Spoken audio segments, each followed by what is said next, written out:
এই দেখো ঘরের দরজা, এই যে আমাদের ধানের টুল, ওখানে ধান সঞ্চয় করে রাখা হয়েছিল। আর এইখানে যে আলনাটা ছিল বাবা এই যে এখানে এনে রেখেছে। দেখো এই বিছানার কি বাজে অবস্থা করে করে রাখা হয়েছে, সমস্ত জামা কাপড় একদম ইয়ে করে রাখা হয়েছে। দেখো ওই বিছানারও কি বাজে অবস্থা।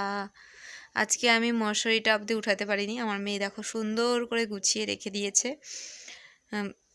দাঁড়াও ওই পাশে গিয়ে দেখাচ্ছি। আমার মেয়ে এতটাই বড় হয়ে গেছে বন্ধুরা, দেখো একদম ব্ল্যাঙ্কেটটা সুন্দর করে ভাঁজ করে রেখেছি দিয়েছে, বালিশটা রেখেছে, মশারিটা গুছিয়ে রেখেছে, অনেক বড় হয়ে গেছে মেয়ে আমার।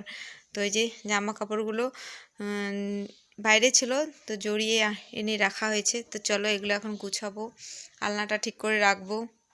তো চলো ভিডিওটা কন্টিনিউ দেখতে থাকো, আশা করি ভালো লাগবে। আমাদের মেয়েদের সকাল কি দুপুর কি রাত কি কাজের কোনো শেষই নেই। তো দেখো এখন হচ্ছে বিকেলবেলা, সকাল থেকে তো অনেক কাজবাজি হয়ে গেছে। তো এখন বিকেলবেলা, তো আজকে ধান উঠানো হয়েছে, তো ভাবলাম চলো আলনাটাকে সুন্দর করে গুছিয়ে আর ওর জায়গায় রেখে দিই। আগে তো দেখেছিলে অন্য সাইডে মানে লম্বা করে আলনাটা রেখেছিলাম, যেহেতু ওখানে একটা ধানের ছোটো মোটো রাখার ছিল, তো ওটা বাবা মানে মা আর কি ভেঙে নিয়েছে।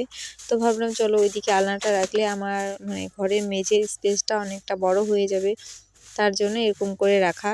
তাহলে দুই একজন আসলে যারা বিছানায় বসবে, যারা মানে জায়গা না হলে চেয়ার দিতে পারবো। আর আগে একদম চেয়ার দিতেই পারতাম না, একদম এমনিতে দুটো বিছানা মানে বসিয়ে মানে কি বলবো, ঘরের স্পেস এতটাই ছোট হয়ে গেছে। এখন আবার আলনাটা ওইভাবেই রেখেছিলাম আগে, তখন তো ভীষণ ছোট হয়ে গেছে। এখন বাজে বিকেল 4:30, তো ভাবলাম এখন থেকে আমার ব্লগটা স্টার্ট করা যাক। আজকে কোনো আমি সকাল থেকে ব্লগ করিনি, কেননা আজকে একদম সকাল থেকে কাজে তোড়জোড়। বাসি বিছানা থেকে নেমেই দেখি ধান বের করা গাড়ি এসেছে। তো আজকে সকাল সকাল সমস্ত ধান বের করা হয়ে গেছে আমাদের। আর আমি একটা বাসি কাজ আজকে করতে পারিনি, মা অনেক ভোরবেলা উঠেছে, উঠেই সমস্ত বাসি কাজ সেরে নিয়েছে। তো আমি ঘুম থেকে উঠে সবাই মিলে ধান বাড়িতে নিয়ে আসা কাজগুলো করলাম। আর বাবার হচ্ছে যে খড়গুলো বেরিয়েছে ওগুলো পরিষ্কার করে এক সাইডে রেখে দিল।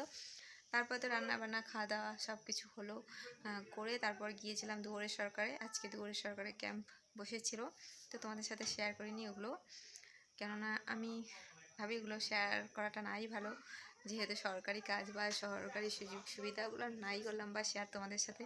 তো চলো এখন থেকে কী কী করছি না করছি সমস্ত কিছু তোমাদের সাথে শেয়ার করব। আর এখন হচ্ছে মেন কাজ হচ্ছে আমার কাপড় গুছাতে হবে।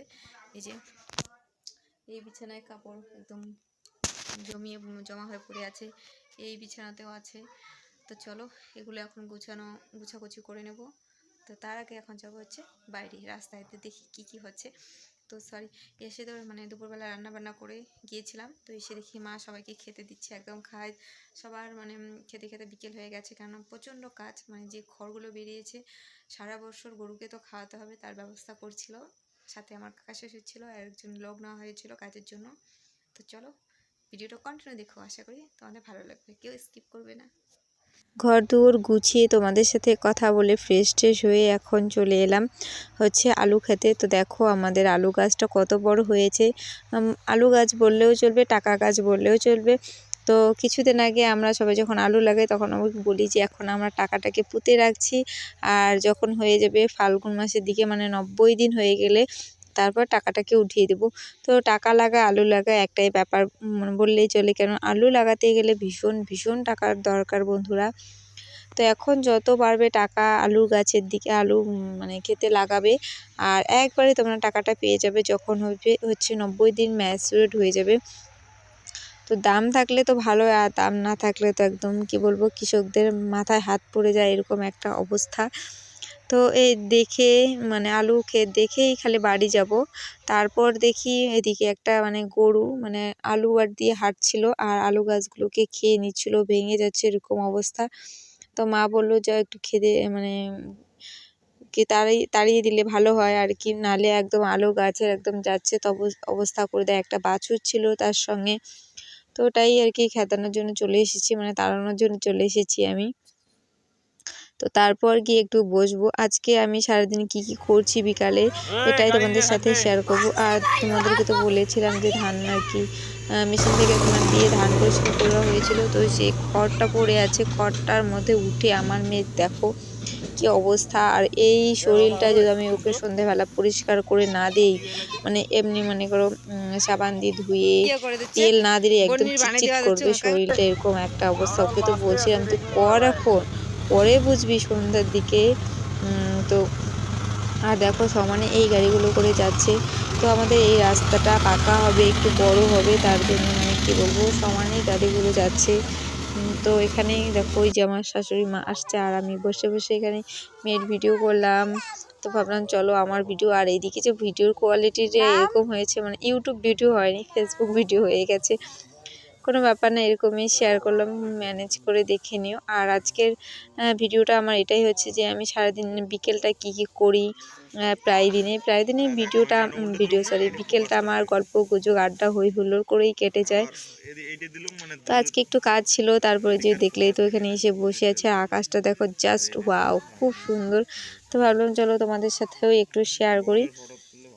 বিকেলে বেলা এরকম মানে আকাশ থাকলে ভালোই লাগে দেখতে, না বলো? তো চলো এখন যাব বাড়ি গিয়ে সন্ধে দেবো, মেয়ের হাত পা পরিষ্কার করব, ঘরে জল নিয়ে আসবো, প্রচুর কাজ থাকে।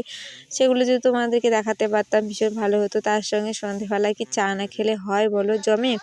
তো দেখো এটা হচ্ছে আমার মেয়ের চা, চা হচ্ছে আমার হাতে, আর এটা হচ্ছে আমার মেয়ের চা। তো ওই যে এটাকে বন আমরা বলি, এটা দিয়ে ও বলে চা খাবে, আর আমরা খাবো লাড্ডু দিয়ে। দেখো আমার সঙ্গে কীরকম ফাজলামি করছে লাড্ডু না দিয়ে। তো এই হচ্ছে আমার লাড্ডু, এগুলোও আর কি ভীষণ টেস্টি একটা খাবার বলতে পারো। তো এই বন দিয়ে আমি এখন চা খাবো, লাড্ডুটা দিয়ে, আর মেয়ে খাবে বন দিয়ে। চলো ভিডিওটা কেমন হলো অবশ্যই কমেন্টের মাধ্যমে জানাতে ভুলবে না। তো চা খেয়ে পড়াবো মেয়েকে বই। এই হচ্ছে আমার বিকেলবেলা রুটিন। আর মেয়ের হচ্ছে শুধু বই পড়ার কাজ, বই পড়ে চলে গেছে ওই ঘরে। এই ব্যাগপত্র গোছানি, বই মানে ব্যাগ মানে সমস্ত বইগুলো গুছিয়ে ব্যাগে রাখা, কালার পেন্সিল কি বলবো যত আছে নিয়ে বসবে, কিন্তু একটাও গুছাবে না, এরকমই একটা আমার মেয়ে। তো চলো ভিডিওটা কেমন লাগলো অবশ্যই জানিও, আর সাথে আমার চ্যানেলটিকে সাবস্ক্রাইব করে দিও। আমার ভিডিওটা ভালো লাগলে লাইক কমেন্ট শেয়ার অবশ্যই করতে ভুলবে না। তোমরা জানাচ্ছ না যে কে কী রকম ভিডিও দেখতে চাও, অবশ্যই সেই রকম ভিডিও আমি করার চেষ্টা করব। শুধু ব্লগ ভিডিও করলে তো হবে না, তোমাদের পছন্দ মতো ভিডিও করার চেষ্টা করব।